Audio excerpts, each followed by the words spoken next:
Drones began to fly to the high tower on the flying island from all over the city. Inside the tower in the Monastery of Fire, human screams were heard. The dragon crushed the last survivor with its paw and pressed a hole in the floor through which his body fell. The body was impaled on the peak of the statue that was located on the floor below, and the drones captured his death, informing everyone that the Lord of Swords, Lucas, had fallen. The entire team was exterminated. Stage 127 failed. The remaining health of the boss of the Abode of Fire, the Dark Dragon of Death, is 94%. The decimated crew that had just recently announced their participation in the Trial by Fire challenge with smiles on their faces now lay dead among the rubble of the House of Fire. The viewers who saw their death live were surprised at their defeat, because they were the strongest team, but they were able to take down only 5% of the dragon's health. Viewers began to wonder if no one could defeat this monster. They shouldn't have gotten into this stage at all. Some of them asked them to help them at last, and some mourned them. How can such a boss be defeated? All people received a notification that they need to destroy the boss before the end of the period. 32 minutes and 20 seconds left. If it fails, the population of the area being examined will be destroyed. The area being examined is the solar system. People stood on the city streets and watched everything with the help of screens displayed on tall buildings. Someone asked, "Is the world really ending? Maybe they should attack the monster with the whole crowd." Someone replied that there weren't many adventurers left. One man had already come to terms with his speedy death and said that he would go and order a farewell dinner for himself with all the money. One person in the crowd said that he didn't want to die, but then a new notification came that a new member had arrived. The 128th participant named Ray Endo entered the Abode of Fire through the portal, and the audience was glad that some team had not yet given up. They hope that they will win. One of the spectators asked, "But weren't all the teams already dead?" But there was only one member in the team, and as soon as he took his first steps into the monastery, drones circled around him. After seeing one person, one of the spectators said that they had better say goodbye to their loved ones. He probably just decided to kill himself gracefully as a farewell. The dragon noticed him and narrowed his eyes slightly, asking if he came to him alone. He doesn't want to prolong his agony, so he shouldn't defend himself in vain. Then he grants him 3 whole minutes of life. After these words, he growled, and Ray raised his head to look at him completely. He laughed lightly, and with a smirk calling him a coward, thanked him for his advice. The longer he chats with him here, the longer he will live. Does he really value life very much? The smile on his face grew wider, and he said that he was so touched that he was in tears. The dragon was angered by his words and laughed, saying that he seemed to have decided to hasten his death. He opened his mouth wide and a cloud of fire began to gather inside, which quickly grew in size. The system reported that this is a dragon flame. The Dark Dragon of Death uses an area attack skill. Ray was not even afraid when he saw a bright flame in front of him and, hiding his hand behind his back, snapped his fingers and summoned a magic ball, and then asked, the first attack and immediately across the area. Did he understand correctly? Immediately after this, the dragon attacked and there was a loud explosion. Ray said it was dangerous to attack so suddenly. The dragon released the remnants of the flame from his mouth and was surprised that he was still alive. Ray showed a sparkling magic ball with a smile, and the dragon said that this could not happen. How did he parry his blow? The magic ball above his hand began to grow, and he replied that he did not come here empty-handed. Now he will receive a blow back. With a smile, he extended one hand forward and a green stream burst out of the magic ball, taking the form of a dragon. This stream swirled around the dragon of death, and then sank its teeth into its belly. The system reported that the Dark Dragon of Death had 84% of its health remaining. Blood oozed from the dragon's wound, and Ray asked, "The main skill of the great and terrible dragon only deals 10% damage." He dispelled the magic ball over his hand and said in disappointment that he had been preparing in vain.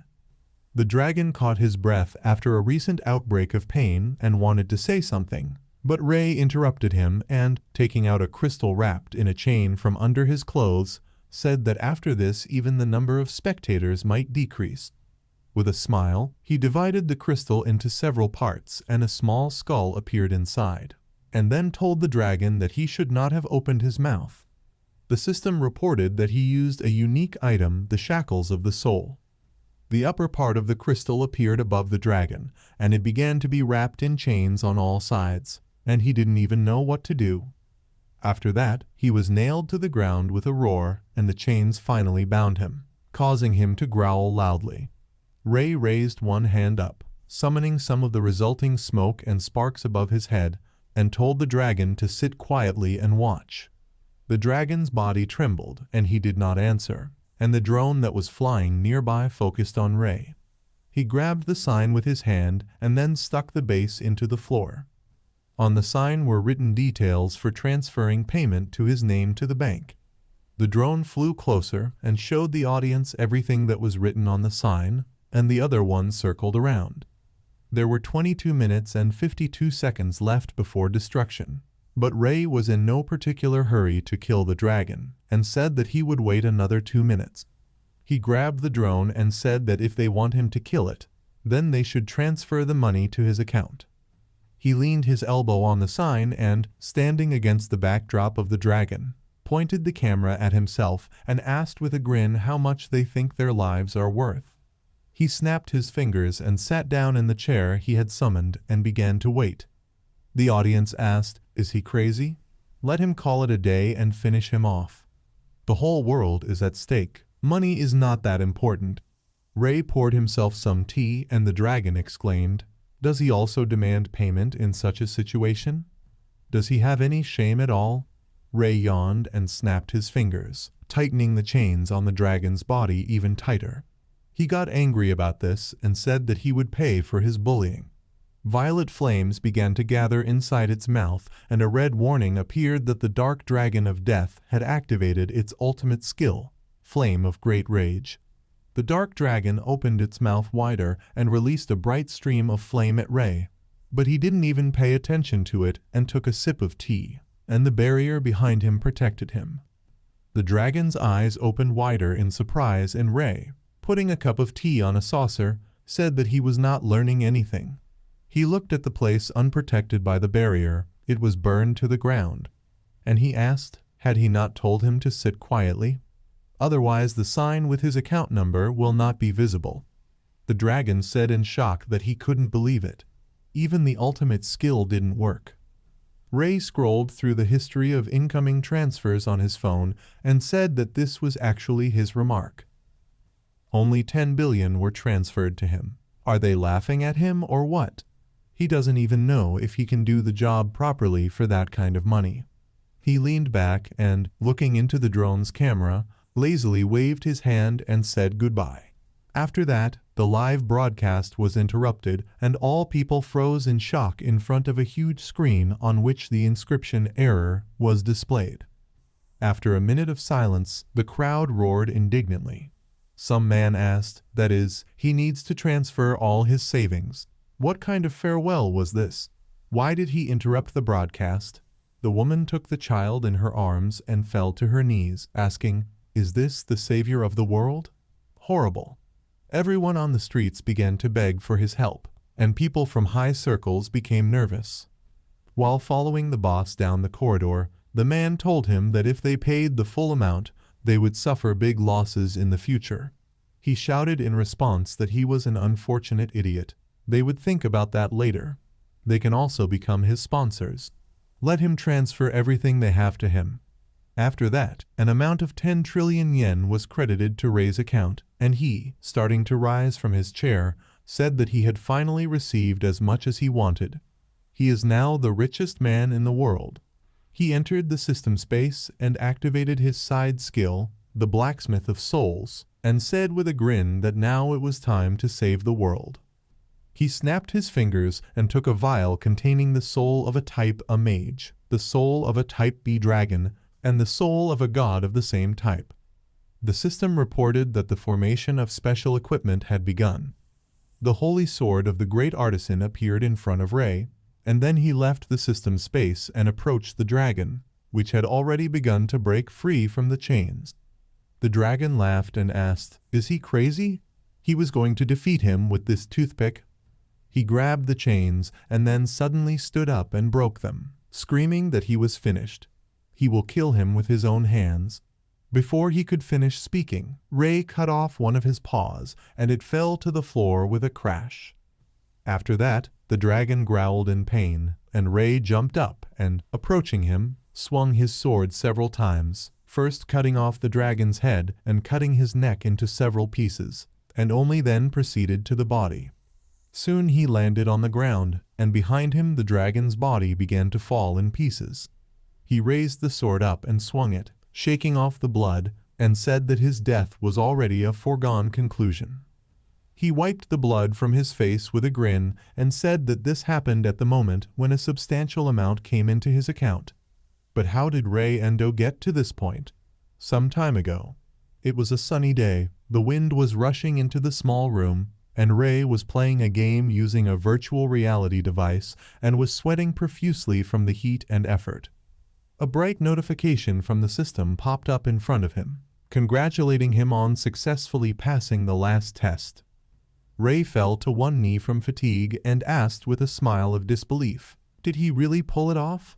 A scam game was the common name given to one fully immersive game, Prophecy Online. This game has excellent VR world development, fully immersive action, and 16K resolution. Using a VR device, the player could sense sounds, smells, and objects. It is an online RPG with an open world. Its description stated that those who complete the game to the end will gain unlimited access to resources that does not flow even after centuries. But no one believed the description of the game. Ray was one of those who simply played and had fun. They say it would be better if the reward was transferred to his account. But one day everything changed. He remembered how one fine day he was working at a construction site and the foreman announced a break. The workers went for a snack with smiles, and Ray sat on a bench under the canopy and, hiding from the heat and listening to the conversations of other workers, said that then they would clear away construction waste until nightfall. He worked hard at a construction site as usual, but he couldn't get a normal job, so he started working as a laborer on construction sites. He was squeezed as if in a vice. He worked until exhaustion in the hot sun, and from his colleagues he received only mockery and ridicule. When he opened his food container and started to snack, he received a message from the game Prophecy Online on his phone. He looked at the notification and wondered, is this a letter from the developer? But he seemed to turn off all notifications. In the letter, Ray named the top first player and congratulated him for being able to reach first place in the power ranking among all beta players. The reward will be sent to his account, so they ask him to confirm the transfer. They wholeheartedly wish him success in Prophecy Online. Ray unscrewed the cap of the water bottle and thought with a grin, what is this? Have they become email scammers now? He'll check it right now. He logged into his account and, starting to drink water, said that his account was still empty. But suddenly he fell silent, and when he saw his balance, he was very surprised. Seeing the amount of 1,335 yen, he loudly exclaimed, "What is this?" While he was looking at the phone screen in shock, one of the workers called out to him and said that he wanted to ask him something. Not hearing an answer, he walked up to him and touched him on the shoulder, asking what was wrong with him. He overheated, or what? Ray quickly jumped up from his seat and, pushing the worker, ran from the construction site, and he fell and asked where he was going. He called him several times, but Ray did not pay attention. He ran home with a smile and thought, can he really make money in this game? If those words about unlimited access to resources that will not expire after centuries are true, then, in general, he devoted all his energy to this game. But he realized too late that he was too naive. This game is merciless to the players. They were like pawns on a chessboard for it. Level bosses destroyed not only players, but also their saves. Dungeon exits always appeared in different places. But the most important thing is that they felt every blow in the game in reality. When players encountered too realistic pain, they developed a fear of death and stopped playing. From his job, he earned just enough to cover only the most basic needs. To continue playing, he went into debt and loans, and soon moneylenders began knocking on his doors. But he had no choice but to move forward in the hope of unlimited access to resources that would not expire even after centuries. Now, when he had just completed the game, he again received a message from the developer in which he congratulated him on completing the game. The experience he gained will undoubtedly remain a valuable resource in the future. Ray caught his breath and took off the VR device and, placing it on the floor with trembling hands, said with a smile that he really did it. After that, a notification sound sounded, and he immediately rushed to the phone. He received an email from the developer of Prophecy Online.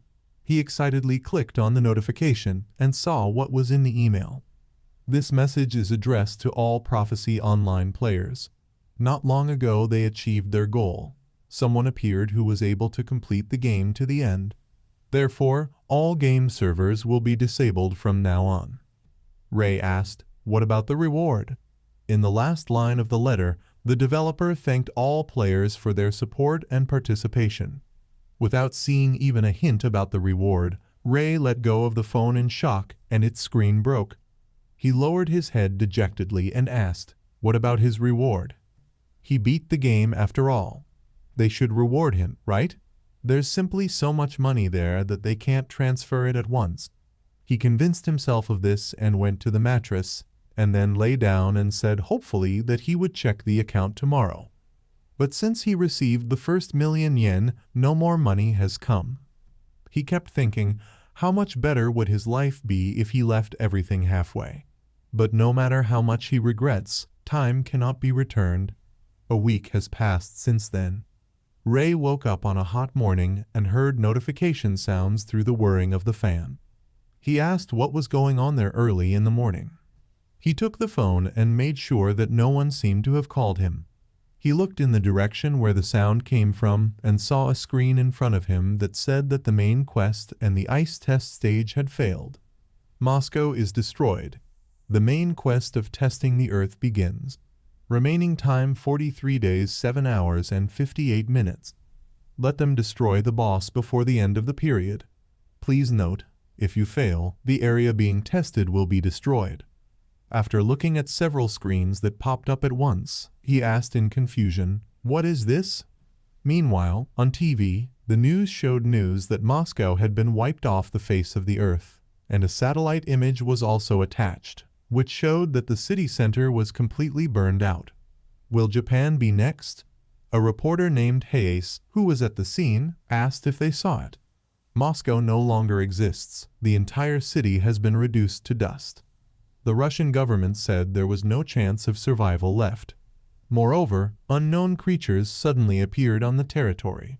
The cities seemed to be under attack by something resembling dragons. A helicopter with a team from the Japanese media flew over the destroyed Moscow. Hayes said that the horror that happened to Moscow now awaits Japan.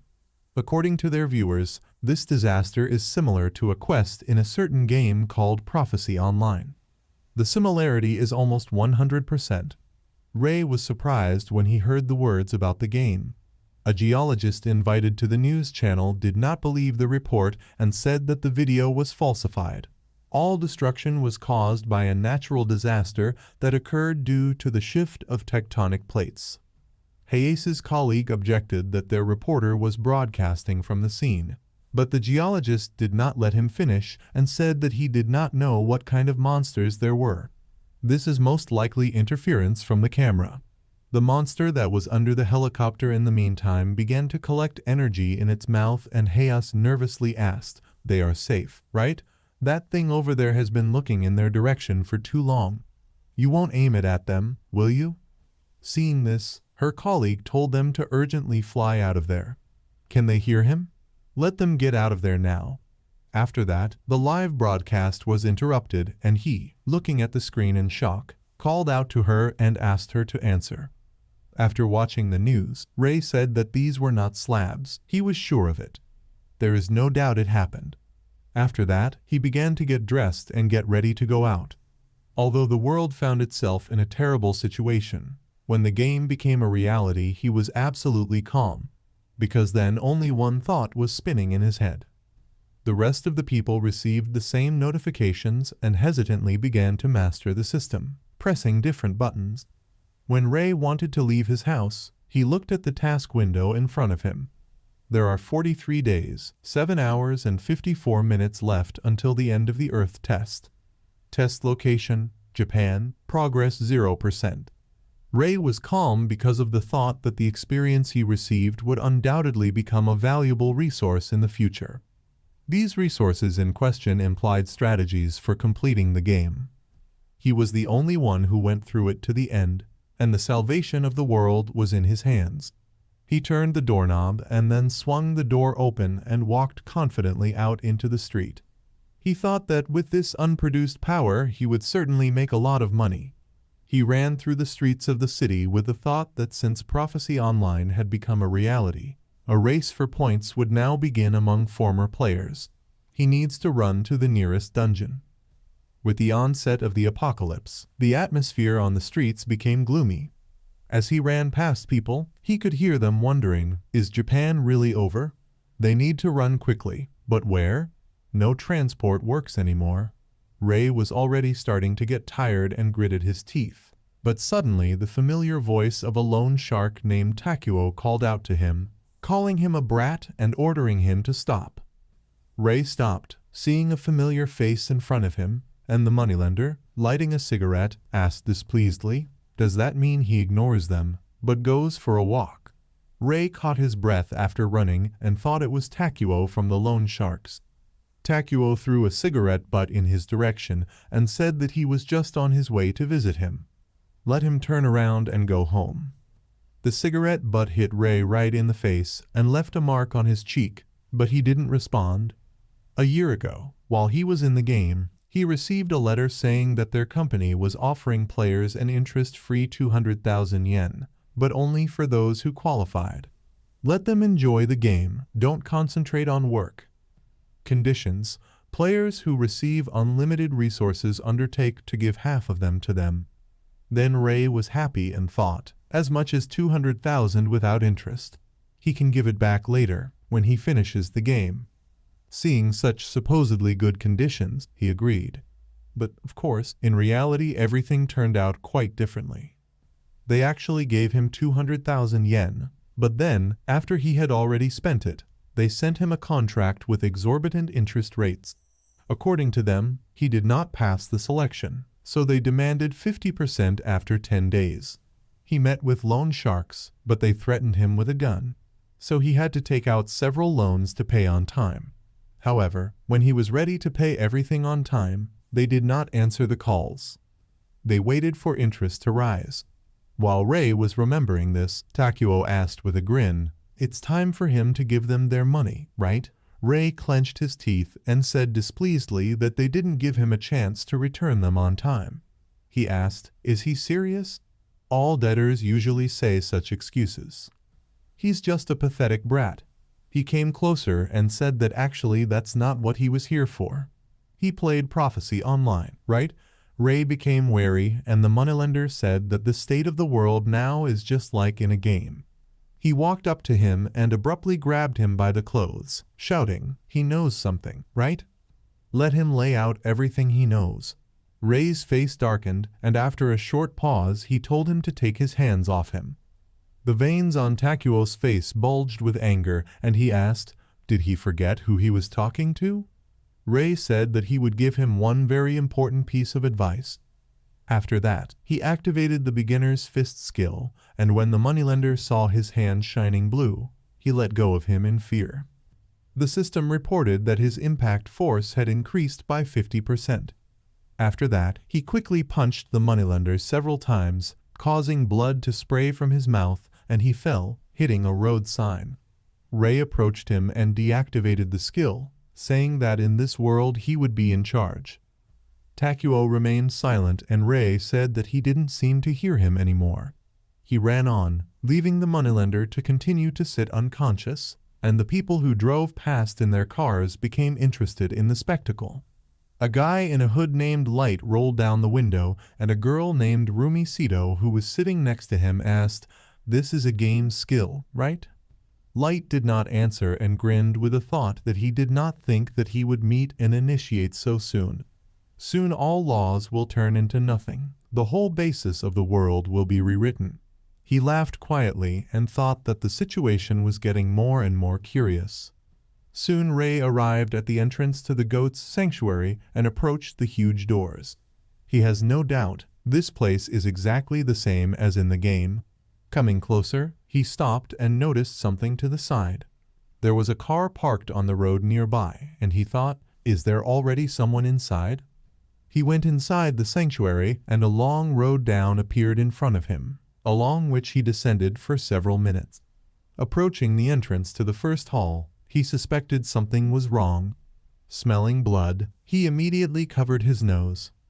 Going inside the hall, he saw a pile of corpses of lizard-like humanoids on the floor. In the very center of the hall stood the team and their leader, Light. He noticed Ray and told the others to look. Another one had arrived. He placed both hands on the hilt of the sword that he plunged into the monster's head and asked if he got here. "Does that mean he is also a player?" Ray asked displeasedly. "Were they the boss here?" Light confirmed his words and said that these high-level monsters are called shining lizards. If it weren't for them, he would already be dead. Ray thought, "Are these high-level lizards? They are the lowest in rank." Light took off his hood and said with a smile that as he sees it, he came alone. This means he has no friends. How about becoming his subordinate? He will simply give him half of his rewards, and in return he, the strongest, will protect him, the weakest. The faces of his team members standing behind him showed different emotions. Ray closed his eyes and apologized, saying that he preferred playing solo. He pointed his finger at them with a smile and said that besides, they don't have a single chance against the boss. Light's face darkened with irritation, and the others were surprised by his words. They went behind the column and began to quietly discuss what they should do with him. Light suggested that they finish him off after they deal with the boss, and Rumi asked if he was serious. "This is too much." Light replied that all the remaining players were only obstacles in their path. The fewer people know about the game, the better off they are. He pointed his thumb down and said that it was his decision, and anyone who disagreed would die by accident. The team members became nervous and remained silent, not daring to object to him, and then he said that the boss of the level, the fire goat, was a rather difficult opponent. But after victory he recovers after 7 whole days. He doesn't want that guy to get loot from the boss too, so that until he is victorious they cannot let him pass in. The system reported that there were 5 minutes left before the doors opened. Very soon the doors will open, and they will enter the room with the boss. Ray, who was standing away from everyone, was approached by several team members, among whom was the magician Rumi and a swordsman named Yuji. Ray looked at them with a grin and asked, "What is it?" Did they decide to fight him? Yuji clenched his hands into fists and together with Rumi said that it is so. Let him not move. Ray remained silent and thought that he could teach them a lesson for a second, but he didn't even want to get his hands dirty. Finally, time began to come to an end, and they went up the stairs to the door, looking back at Ray. He remained in the hall and looked after them with a smile, thinking that he would still have time to kill the boss when they lost. Time ran out and the doors opened. The team went inside. Ray stayed outside and leaned against the wall, starting to sip his tea. He grinned and wondered how far they could go. Rumi meanwhile asked worriedly, did he not follow them? Light smiled and said that this only made them feel better. She asked, but what if they realized that they made his death look like an accident? He told her not to worry about it. She was thinking too much. During this conversation, they almost reached the end of the spacious corridor and Light, hitting the guy's shield with his fist, told him to be on guard. The guy showed him a thumbs up with a smile and said that as long as he has a shield with an epic level engraving, no boss is afraid of them. He can count on him. Suddenly, a strong current of wind blew through the corridor and Light exclaimed, "What the hell? Where does this wind come from?" At the end of the corridor, a huge column of flame flared up, from which wind and heat emanated. Light froze in place and looked at the flames in horror, thinking that this was the appearance of the boss. The flames finally dissipated, and the clatter of the monster's 4 hooves was heard. A huge centaur with a hammer in his hands appeared in front of them, and they all realized that the boss, the hellish goat, had appeared. The goat bleated loudly, and flames burst out of his mouth. After that, he sharply swung his hammer in a circle, and all team members were thrown in different directions. There was a loud scream, and a powerful wind rose, causing them to fly even further away. Some were thrown straight to the doors, and Light was among them. They were covered with the shadow of a hellish goat, and he, looking up at it, thought that this was very bad. What should they do now? The girl who fell next to him got up and asked him what should they do now. He waved his hand and ordered everyone to be silent. They were retreating immediately. The man who had already tried to open the door said that the door would not open. From the side came the voice of a guy with a shield, asking what the hell they were doing. Light looked towards the team members who were running towards them from the other end of the corridor and told them to hold his point. He called out to the guy with the shield and asked, "His shield can withstand anything, right?" The guy got nervous and wanted to object, but Light interrupted him and said that since he said so, then let him act. The rest of the team ran to the door, and he stood up to protect himself, while the hell goat raised his hammer over his head and slowly approached him, trampling the corpses of his comrades. The monster began to attack, and the guy looked at him with horror in his eyes, but did not dare to move. After that, the hellish goat hit him with a hammer, causing fragments of the floor to fly in all directions and dust to rise. Hearing the crash, Rumi and Yuji turned around and their faces froze in horror when they saw the crushed body of their comrade in the depression from the impact. The hellish goat snatched the shield from the hands of the corpse, raised it above his head and opened his mouth wide, after which he let go of it and chewed it with his teeth with a crunching sound. The team members were amazed by this sight, and one of them asked, "Did he chew through the epic shield?" Light said in shock that he was a monster. He thought that this should not have happened. They were preparing to meet the fiery goat. Even beginners could defeat this monster if they knew the strategy. But after the new version, a boss appeared that no one could defeat one hell of a goat. All 4,762 players failed to kill the boss. Light gritted his teeth and trembled in fear, thinking that he shouldn't be here. Why wasn't it removed? Suddenly, he remembered Ray, who was standing outside, and thought that although the doors couldn't be opened from the inside, he could still get in from the outside. He ran to the door and started banging on it with his fists, calling out to the black-haired guy and asking him to open the door. They will give him all the rewards for defeating the monster. He stopped knocking and listened, but no one answered. He screamed again and asked, "He can hear him, right? Let him open the door now." But while he was screaming, a hammer flashed behind him and hit him. The monster was already at the door and scattered all the people to the sides with a hammer. They fell to the floor and wheezed in pain after the impact. Light tried to get up and, looking up at the monster, said that he was too strong. "They're all going to die at this rate." At that moment, Ray opened the doors and went inside, saying that it was so rude for a leader to beg for help from others. Doesn't he think so? He looked at Light writhing in pain with a smug smile, and he clenched his teeth and thought that he was an idiot. He doesn't care anymore. He'll use him as bait and escape.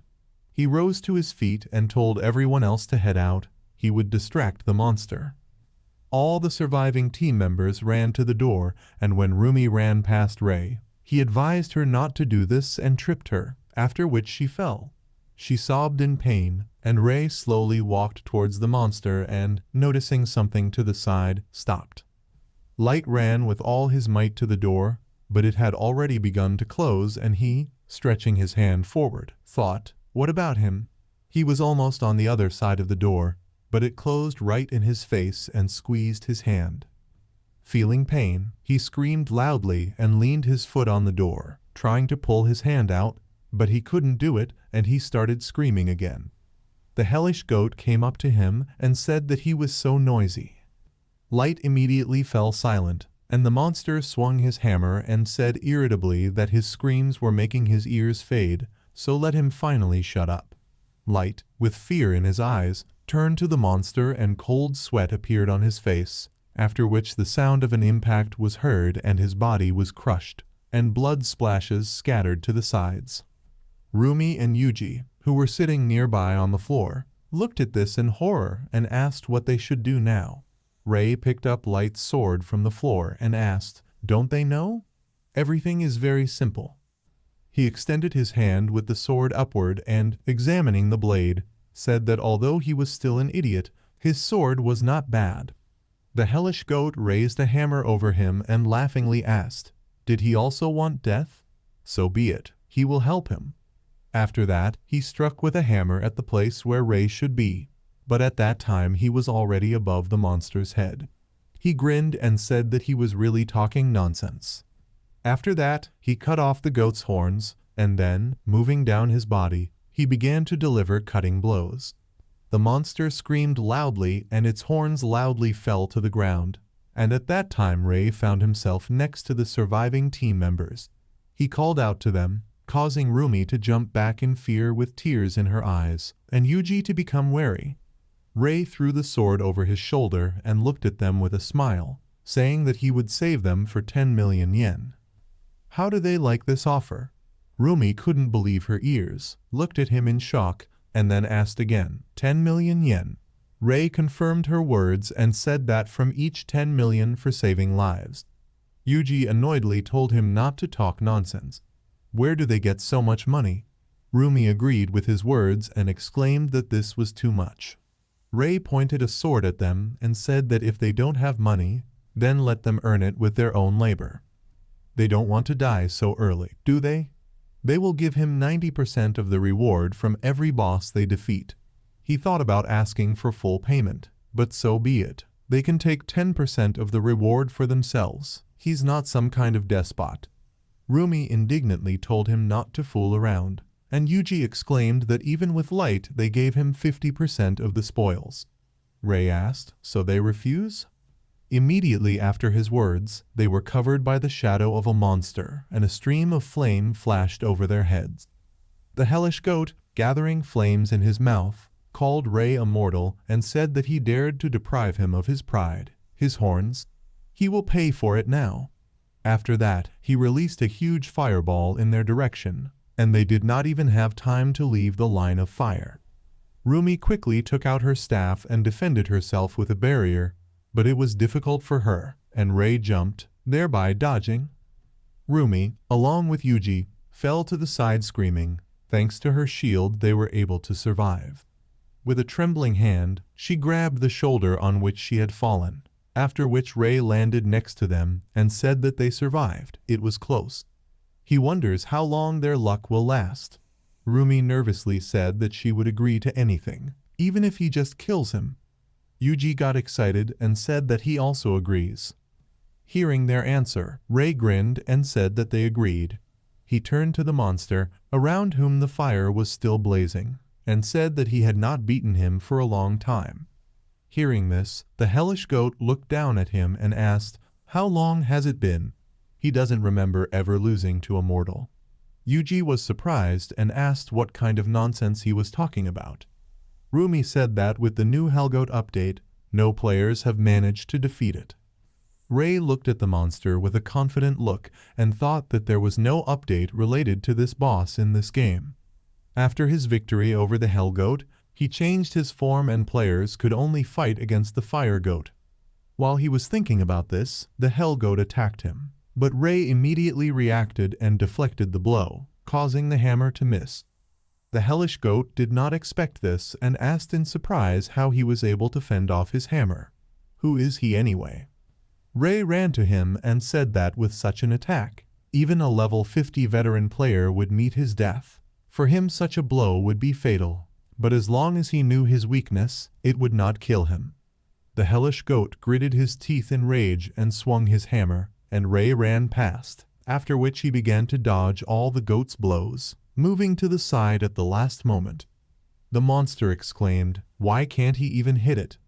Thus, Ray approached his head and, cutting his eye, said that he was not cheating on himself. He was moving exactly the same as in their last battle. Moving around the monster, he continued to strike its body while Rumi and Ray watched. Yuji asked, "Is he winning?" He clenched his hand into a fist and with a smile shouted at Ray to continue. "Let him kill this goat's face." Ray didn't like his support and irritably told him to shut up, and he responded by exclaiming that he was so rude. Ray landed and his opponent's hammer came close and hit the floor, destroying it. After that, he hit the hammer again and said that he was just very dexterous, that's all. Ray managed to survive, but as he was dodging, he hit the wall and was pinned in the corner, after which he said that he was pinned against the wall. The goat approached him and, with a menacing look, putting the hammer on the floor, asked if he had anything to say in the end. Ray told him to go to hell and said that he wouldn't hit him even at that distance. After his words, the hellish goat flared with rage and said that he understood him. He raised his head up and opened his mouth wide, accumulating hot flames inside. The fire started to spread around and Rumi said that it was so hot in here and Yuji asked what he was doing. Ray thought it was a flame destroying everything in its path. Even level 99 players could not survive such an attack. There is nowhere to hide from this attack, no matter how hard they hide. And this is his most important trump card. Ray's eyes lit up in anticipation, and he said that this was wonderful. This is what he was waiting for. He crouched down and the system reported that the beginner's kick skill was activated. The power of the kick attack increased by 50%. He pushed off the ground and rushed upward with such force that the floor broke under his feet. Pushing off from the wall and the monster's hammer, he got to the ceiling and thought that the flame destroying everything in its path was a powerful spell. But at the moment of casting it, the boss was absolutely defenseless. He is so focused on the spell that he is not even able to move. He turned over head down and then touched his feet to the ceiling and, pushing off from it, rushed towards the monster and pointed the tip of his sword down, with the thought that even a first-level player like him could slam it with one precise blow to the head. As expected, Ray stabbed his sword into the head of the hell goat, causing him to immediately fall and break the floor with his weight. The monster no longer moved, and small flames burst out of its mouth. Ray said that if he had already begun to cast flame that destroys everything in its path, then he would not be able to interrupt the spell. In this state, his flames will simply eat away all his insides. As soon as he said this, the body of the hellish goat became charred and flames began to escape from all the holes. Ray pushed off the hilt of the sword and jumped, asking if he could survive his own flames. Finding himself high above the monster, he saw how his body turned even blacker and the flames intensified. He smiled slightly and said goodbye to the goat, and after that he landed on the floor, and the hellish goat behind him instantly burst into flames and screamed heart-rendingly. After the flames died down and the burnt body fell, they approached the corpse and the system reported that the unique boss hellgoat had been defeated. Yuji breathed a sigh of relief and said that thank God they were saved, and Rumi covered her mouth in shock and said that she couldn't believe it. She looked at the imperturbable Ray and said that he defeated the boss without receiving a single injury. After that, a message popped up in front of Ray saying that he was the first in the whole world who managed to kill a unique boss. For this, he is awarded a unique title, Novice Conqueror. Ray became interested and said that there were no such titles in the game. Still, the world and the game are different in some ways. The title description says that the unique title increases his attack power by 50% when attacking bosses. Ray was surprised and repeated, 50%? Sounds too cool. The system reported that since he was the first in the whole world to be granted a unique title, as a bonus for such an achievement, he could choose a subclass for himself. Ray was again surprised and asked, was this a choice at the very beginning? That's too generous. The system asked, Does he want to choose a subclass right now? Ray asked, what kind of question is this? He pressed the yes button and said that the answer was obvious. After that, he found himself in another space, and the system informed him that after the selected subclass, it would be impossible to change this. Ray touched the panel in front of him and sparks began to emanate from it, and in his thoughts he said that he needed a soulsmith. After that, waves began to emanate from his hand across the panel, and then a bright flash appeared and sparks swirled around him, and that's how he received his subclass. The system congratulated him. Now the soulsmith subclass is available to him. Ray grinned and said that he was hunting for money and hit the jackpot. Now he decided to see what the monster dropped to him, and a key and a dagger appeared in the air above him. Rumi asked, "Are you the key to underground waters? These are special hunting grounds where you can not only improve your skills, but also make good money." Yuji frowned and said that according to Light, this is a very rare friend for whom he assembled the group. Ray spun the key on his finger and after a short pause replied that this thing was not that rare. The drop of this key is 100%. Rumi said in confusion that he spoke so self-confidently, and Yuji got angry and exclaimed, "How does he even know this?" Ray did not answer and, showing them the dagger, said that this hellish dagger was really a rare thing. He aimed at the nearest debris, and then lightly touched it and, swinging down, seemed to cut the stone. Rumi asked in shock what he just did. Did he cut the stone like butter? Ray calmly replied that this was still too weak a result. He opened the system window and thought that this was where he would test his new class. He hopes he has enough materials to improve. A subclass, as the name suggests, is an additional class to an existing one. Most of these subclasses are useless, with the exception of a couple of rare subclasses. The Blacksmith of Souls is one of them. People with this subclass are able to extract a fragment of the soul from all things: people, animals, plants, and ore. Different fragments give different improvements. With the help of this subclass, it is possible to beat this stupid game. He activated the Eye of the Soul, and when his eye glowed blue, he looked closely at the blade and the system reported that the item could be awakened using the Soulsmith subclass. Required items: F rank Mage Soul Fragment. He turned his gaze to Rumi, who was discussing something with Yuji at the time, and thought that this girl seemed to have a magic class. With the help of the Eye of the Soul, he learned her name and that she had the 5th level. To remove the soul, she needs to sign a contract. He thought, contract? He wanted to ask them for 90% of every boss they defeated, but that sounds much more attractive.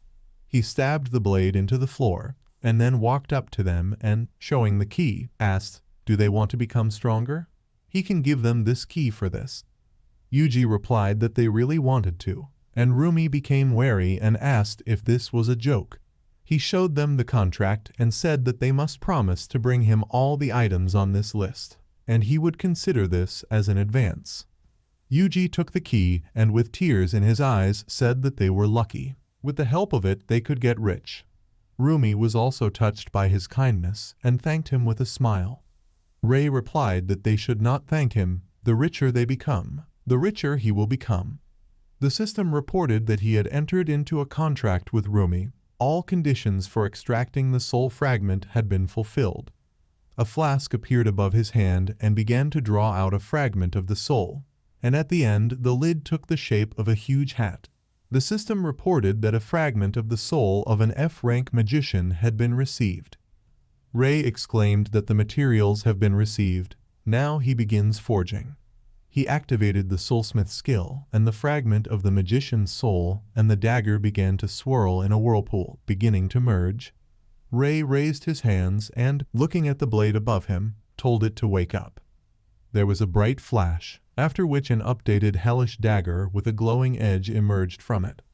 The dagger fell into his hands and the system reported that the awakening was successful. The attack power of the weapon was increased, and a new skill was available, a soul slash. He wanted to test his new skill and swung his dagger, while Yuji and Rumi automatically stepped aside. After that, Ray swung his dagger, releasing a powerful shock stream that reached the end of the corridor and went beyond the sanctuary, breaking through the wall. From such a loud sound, all the birds in the area flew away, and sunlight penetrated inside the sanctuary and illuminated the surprised faces of Yuji and Rumi. Ray looked up at the sky through the hole he had made, and several small pieces of debris fell from the ceiling. Rumi hiccuped in fear, and Yuji asked in shock, "Is it possible for a person to have such power?" Having thus checked the force of the blow, Ray said that it was not bad.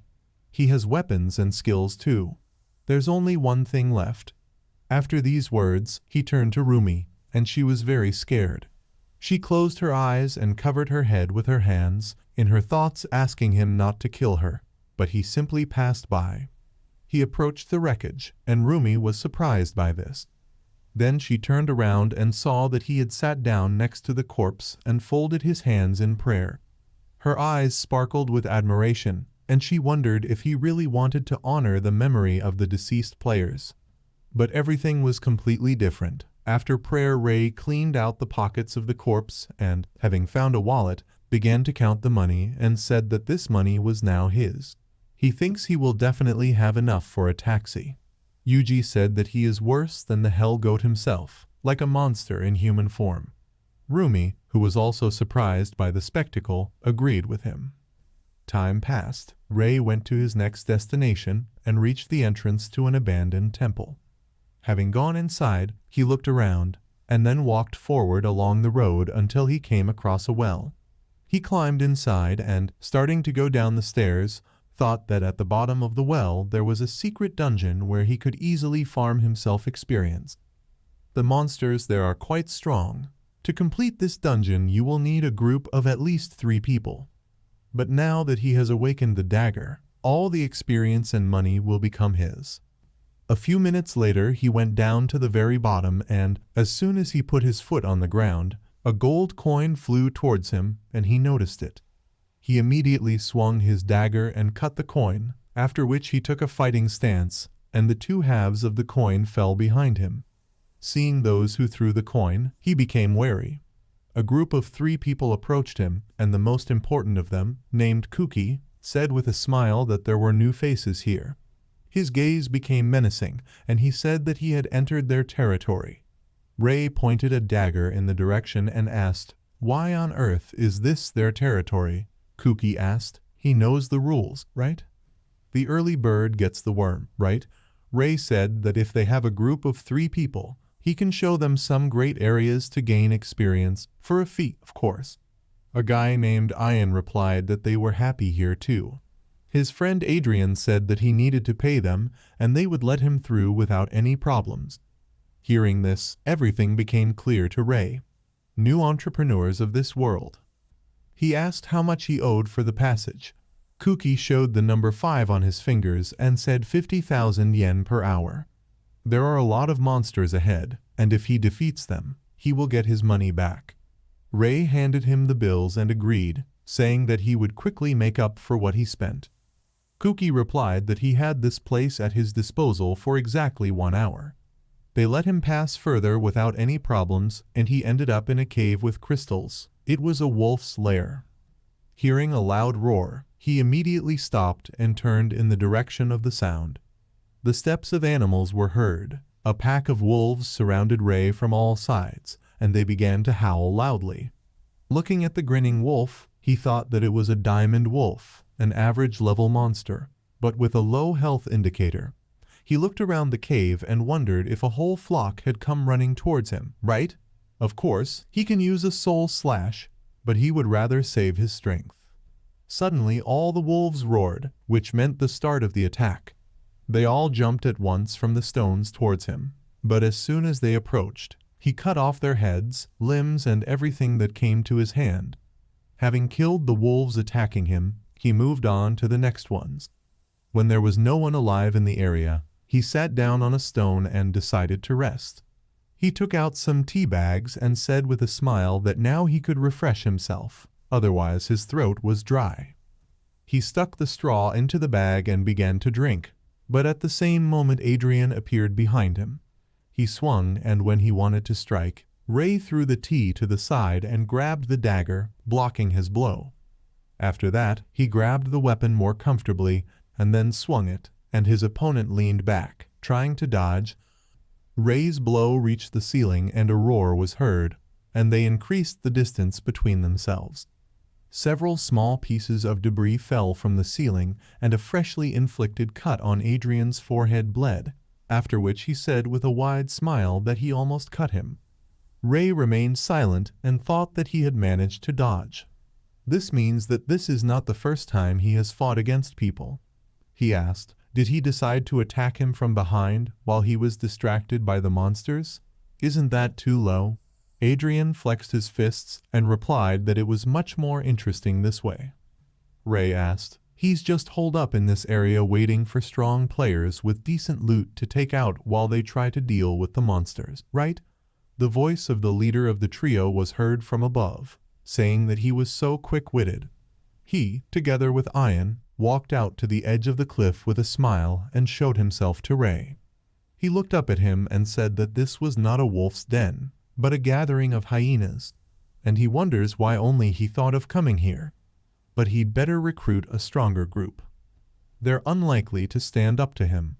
The smile on Cookie's face disappeared and he couldn't find anything to answer, and Ray, looking closely at Adrian, thought that when he first met them, he didn't notice it right away. This huge guy here is the owner of a heavy hand weapon. He turned his gaze to Ian and thought that this little thing with the sword adds magic to the weapon, increasing its sharpness. One blow and he's dead in the grave.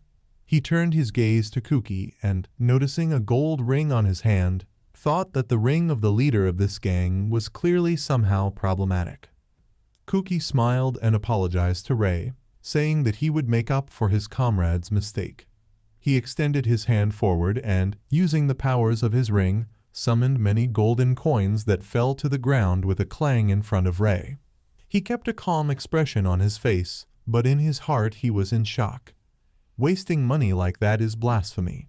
He just threw away 10,000 yen. Cookie grinned and said that it seemed he had paid him too much. Can he pick up the extra and give it to him?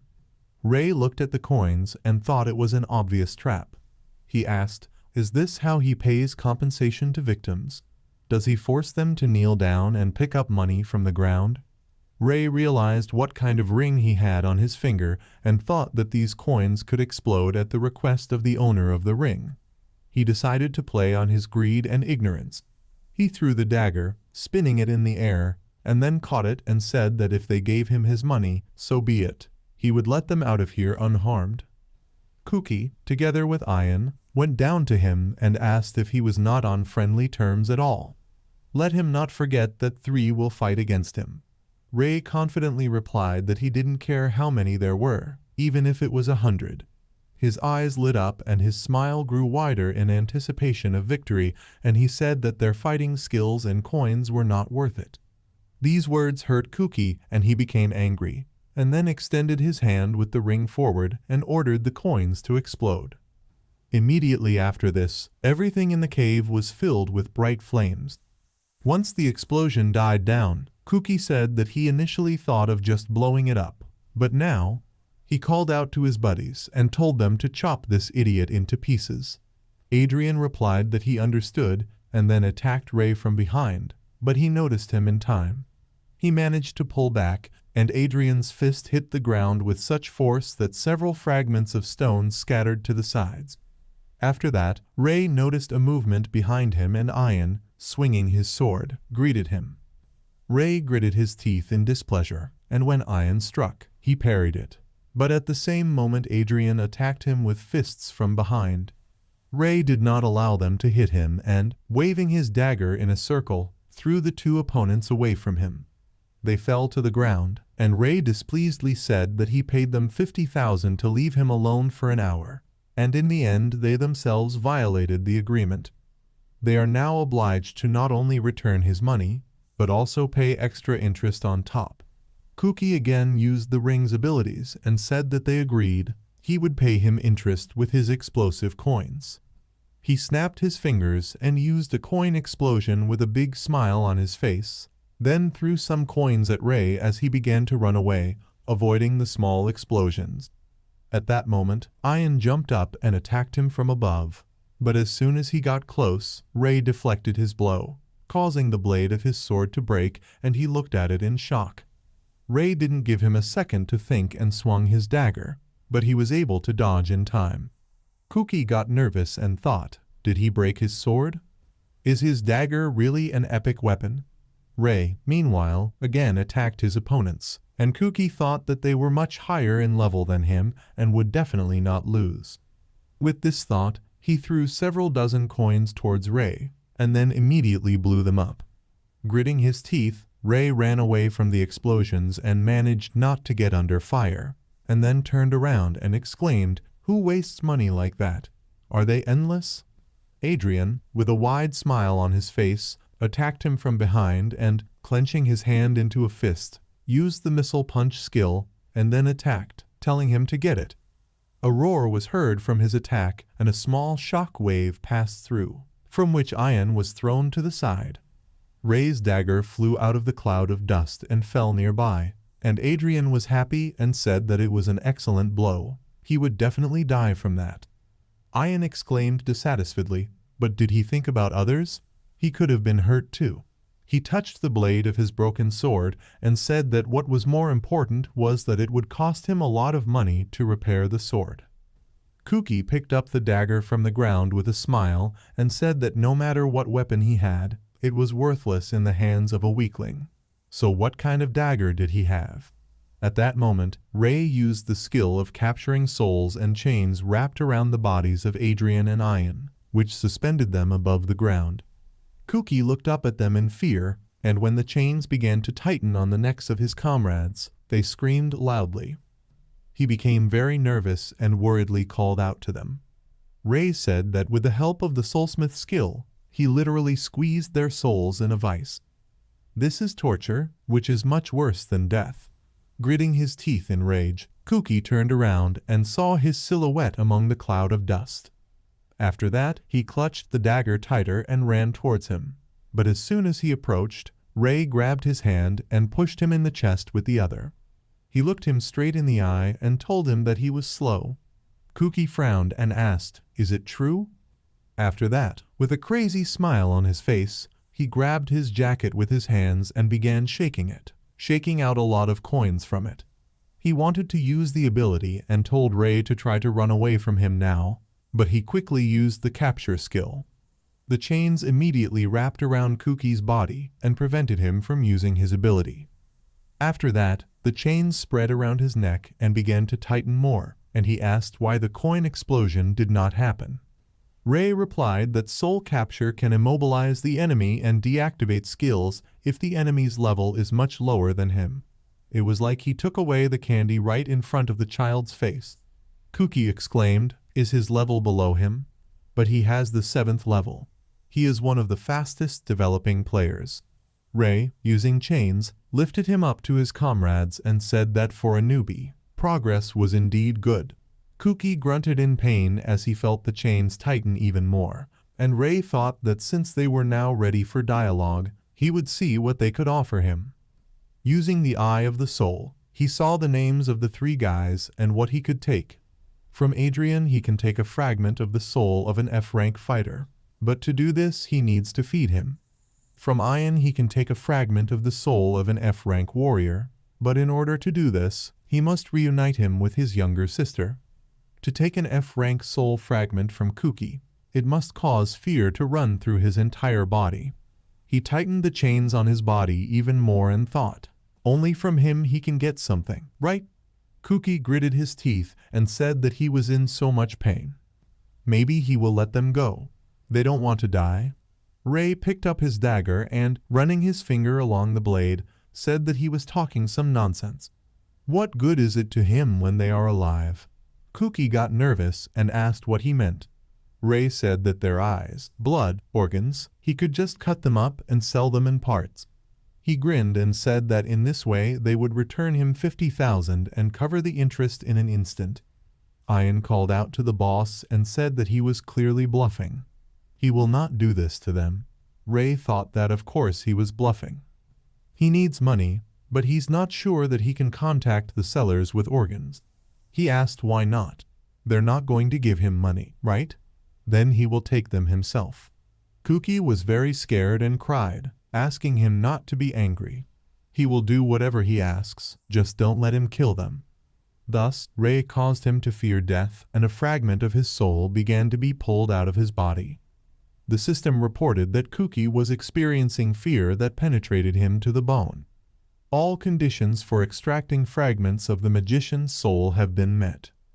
A bottle in the shape of a magician appeared in front of Rei, and the system reported that he had received a fragment of the soul of an F-rank magician. All the chains holding the trio above the ground weakened, and they fell down. Feeling that nothing was squeezing their necks anymore, they immediately started coughing, and Rei threw them a contract with pens and said that here are the documents for them to sign. All three of them read the terms and conditions and began to become indignant, asking what the hell. 90% of the spoils go to him. This is pure extortion. Rei asked threateningly, do they have something against it? They immediately became silent and nervous, and after a short pause they replied that everything was fine. They signed the documents and Rei, checking their signatures, said that they were now his obedient employees. Let them remember, if they dare to evade the terms of the contract, he will come and take his share from their bodies anyway. Are they working for someone? Let them give him his contact information. Having heard about this, they became wary, and Kuki asked in a trembling voice why he needed this. Rei replied that newbies like them couldn't have such weapons. This means they work for someone who gave them such equipment. He's right, isn't he? Kuki fell to his knees in front of him and grabbed his clothes, begging him not to do this. He should not go to him. If the boss finds out that they lost, he will raze them to the ground. Rei put his foot on his head and asked displeasedly, does this mean they are more afraid of the boss than the operation to remove their organs without anesthesia? Ian clenched his hand into a fist. It is unclear what he was more afraid of, Rei's words or the fact that he would contact their boss. So he decided to run away and with tears in his eyes shouted that he wanted to live. Adrian called out to him and Rei, pointing his finger at him, asked, he decided to choose escape, right? The chains immediately tightened around Ian's neck and then suspended him in the air. His friends looked up at him with concern and, stuttering with fear, said that they would do everything. Rei said that he also confiscates money and weapons. They both exclaimed, what the hell? Ian, who was still hanging above the ground, remained silent, and his face slowly began to turn blue. Rei thought that he couldn't even calmly farm the level now without being stabbed in the back, but he didn't even mind. He smiled and said that there is still no one who can compare with him in strength. His status window showed that he was level 36, a novice class. Health 1017 units, mana 1235. Also all his stats were in the range from 165 to 194. Night soon fell, and in one of the circus tents, something interesting was happening. Inside there were structures for gymnasts and burning rings. In the center of the stage, a guy named Roku was beating a man, slapping him. From so many blows, blood sprayed from his wounds, and he eventually fell to the floor. The people who were sitting in a cage nearby asked, is there another one? He was unlucky. Roku dusted off his palms and exclaimed dissatisfiedly, they can't even be trusted with simple work. A smile appeared on his blood-stained face, and he asked, is he not at all ashamed in front of his boss? The man in the cage became worried about the wounded man and told Roku to stop. He could die like that. He turned to him and replied that it didn't matter to him whether he died or not.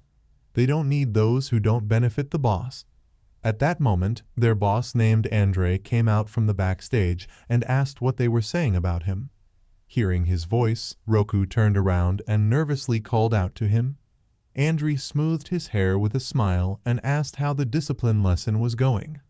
He crouched down next to the wounded man and, examining him, told Roku that he was too carried away. What will happen to the guy if he really broke a couple of bones? Their guild values everyone. Even if they let him down once, they didn't deserve to treat you like that. Realizing that he was being reprimanded, Roku's hands began to shake, and he apologized to his boss. The wounded man, with a smile and tears in his eyes, looked up at the boss and thanked him, saying that he promises next time he will try. But Andre did not let him finish. He took the whip from his belt and waved it, after which he hit him right in the face, causing blood to spurt out from the fresh wounds. He began to hit him on the back and said that such cattle should be treated like cattle. If the bones are broken, he will be completely useless, but a good spanking will not harm any animal. With the next swing he smiled, and the man screamed in pain. At that moment, a trio of guys entered the tent, called out to the boss, and said that they had returned. Andre stopped flogging the man and, looking at them with a gloomy face, said that they were fast. Kuki nervously said that they came to report that as a group of 3 they were unable to complete the task. Andre's gaze fell on Kuki's hand, and he, not noticing the ring, looked at it intently. After a short pause, he asked him where the ring he owed him was. This ring is much more valuable than his pathetic life. He understands that, right? Kuki's words made him flinch, and then he bowed and apologized, excitedly saying that he understood, but it was taken away from him. A man like the monster himself did it. Andre got angry and decided to teach him a lesson by hitting him in the face with a whip. Adrian and Ian were scared, and Kuki fell to the floor after the blow. Andre attacked him and shouted in rage, what the hell was going on in their guild? Why do only incompetent asses work for him? Adrian smiled nervously, and Ian looked away, and they both answered him in their thoughts that because all the normal guys had left him. Andre shouted that a moron like him was only good for one job. He called out to Roku, which made him flinch, and then threateningly told him to let Johnny out. As he ordered, Roku released Johnny, a huge white tiger whose every step made a loud sound. Johnny walked up to Kuki and growled, then opened his mouth threateningly wide. Kuki became very nervous and asked in a voice trembling with fear, "He's not serious, right? It's not his fault. He always followed orders correctly." But Andre didn't care about his words, and with a smile he told Johnny that it was time to eat. Hearing the command, Johnny bared his teeth and began to approach Kuki, and he screamed loudly, begging him not to do this. The tiger knocked him down and got down to business, but at that moment Ray jumped onto a metal crossbar, suspended by 2 ropes, and descended towards them. He let go of the crossbar and immediately kicked the tiger, saving Kuki from the beast's grasp. Johnny was thrown aside by his blow and hit the floor. Seeing this, Andre worriedly called out to his pet, after which Ray turned to him and apologized with a smile, saying that this guy had not yet paid the interest, which means he did not deserve to die yet. Kuki was very happy to see Ray, and Andre, not paying attention to him, ran up to Johnny and looked worriedly into his teary eyes and asked if he was okay. "Where does it hurt? Let him show him." The whole trio ran up to Ray and Kuki, grabbing him by the shoulders and saying that he was late. He already thought that he would go to feed the tiger. Ray replied that it is not so easy to get here unnoticed. Let him finally let him go. While they were chatting, Andre became very angry and turned towards them, waving his whip. Raising his hand to the side, Ray delivered blows so fast that they could not be caught by the eye. He cut Andre's whip into several pieces, and then turned to him, waving his dagger.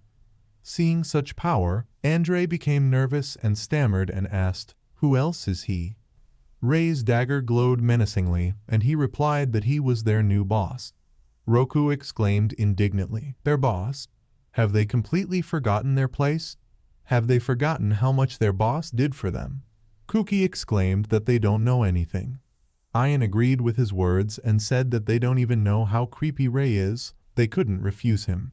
Ray frowned and confirmed their words, and then pointed towards the cage and told the people that if they agreed to work for him, he would free them from this circus with this clown.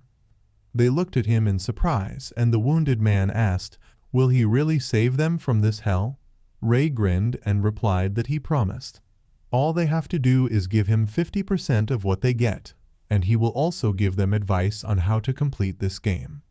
Surely this is much more profitable than staying with a sadistic clone. The three guys behind him exclaimed indignantly, 50%? And he took 90 from them. Ray replied that he wanted to remind him that they tried to kill him. All this made Andre even angrier and said that he hit his little Johnny. Now he plans to take away his workers. His gaze became firm and confident, and he said that he would send their company straight to the underworld.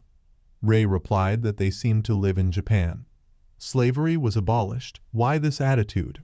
Andre took out a golden card and said that, unfortunately for them, he had this. This card was a guild certificate. Guildmaster, Andrei Lukic Kotonenko. This document confirms the card holder as the head of the guild and also provides him with all necessary procedures in the performance of administrative duties. The certificate was issued by the Director General of the Management Bureau of the Players Association, Ministry of Internal Affairs and Communications Kenzo Yamano. Ray read what it said and asked what kind of guild certificate it was. Andre said that the Japanese government, apparently, was deeply imbued with what was happening in Moscow, since it decided to provide the guild masters with a document proving their status and strength, which will help them complete this game.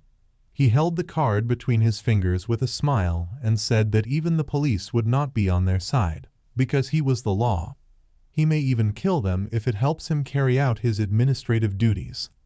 Ray said in surprise that it turns out that only innovations appeared in the country. He smiled and said that, in short, if he had this certificate, he could create a real empire of pumping out money. Roku on his knees handed the machine gun to the boss, and he, taking it with a smile, told Ray that he was an idiot. To receive a certificate, he must be a player of rank B or higher. He took aim at him and asked, "But what difference does it make if he dies here?" After that, he opened fire and with a wide smile on his face called them bugs and said goodbye. The bullets flew at lightning speed towards Ray, but he looked at them and didn't even move. He took out a fragment of the magician's soul, after which he activated the soul barrier skill. Stretching his hand forward, he summoned a large barrier in front of him, which protected Ray from bullets. Soul barrier is a skill that is only available after level 25. To activate it, you need a fragment of the soul of an F-rank mage. The material is consumed when the skill is activated and absorbs incoming damage depending on the rank of the fragment. Andre, who continued to shoot, asked, "Did he put up a barrier? Does he think this will stop him?" While he was shooting, Ray said that Moscow even launched nuclear weapons during the ice challenge, but in the end they did not work. Ray started to approach him and asked, "Does he know why? Why don't players attack monsters with guns?" Roku covered his ears with his hands, and Andre continued to shoot and, seeing that he was approaching, told him not to approach. But Ray continued walking, and when the barrier touched Andre, he let go of the machine gun. The barrier kept pushing him back no matter how hard he tried to hold it back, and Roku decided to quickly leave. Andre clenched his teeth and screamed, putting all his strength into stopping the barrier, but nothing worked. Ray took a few more steps forward, and Andre was already starting to be pressed against the wall, and he thought that he would crush him. Ray came close to it, and was pressed so hard into the wall that it began to break. Ray walked away, and Andre's body became covered with sweat, and he began to cough up blood. After that he became exhausted and fell to the floor, and Ray grinned. He said that he needed to remember that skills are the weapons of this age, and his gun cannot compare with them. The wounded man asked in surprise, "Did he just defeat the boss?" The man in the cage said he couldn't believe it. Ray turned to them and, calling them friends, asked if they were thinking of concluding a contract. He even crushed a clown for their fun. Roku ran up to Andre in concern and helped him up, and the people in the cage exclaimed that they hated this freak. Let him let them out and let them get even with him, then they will agree. Andre said that it is impossible to conclude contracts with a bunch of people without a guild master's license. The police will not stand aside. Roku became concerned about his condition and asked him to calm down, and Ray replied that he seemed to say that they could do whatever they wanted with the cattle, right? Andri remained silent and lowered his head, and Ray released the people from the cage and they approached their offender. Andri and Roku looked up and saw in front of them a bunch of angry people who were ready to shred them. After this, loud screams were heard, and Ray thought that he had gotten himself labor for next to nothing. He can rely on them for a while. While he was thinking about this, he did not pay attention to all the chaos that was happening behind him.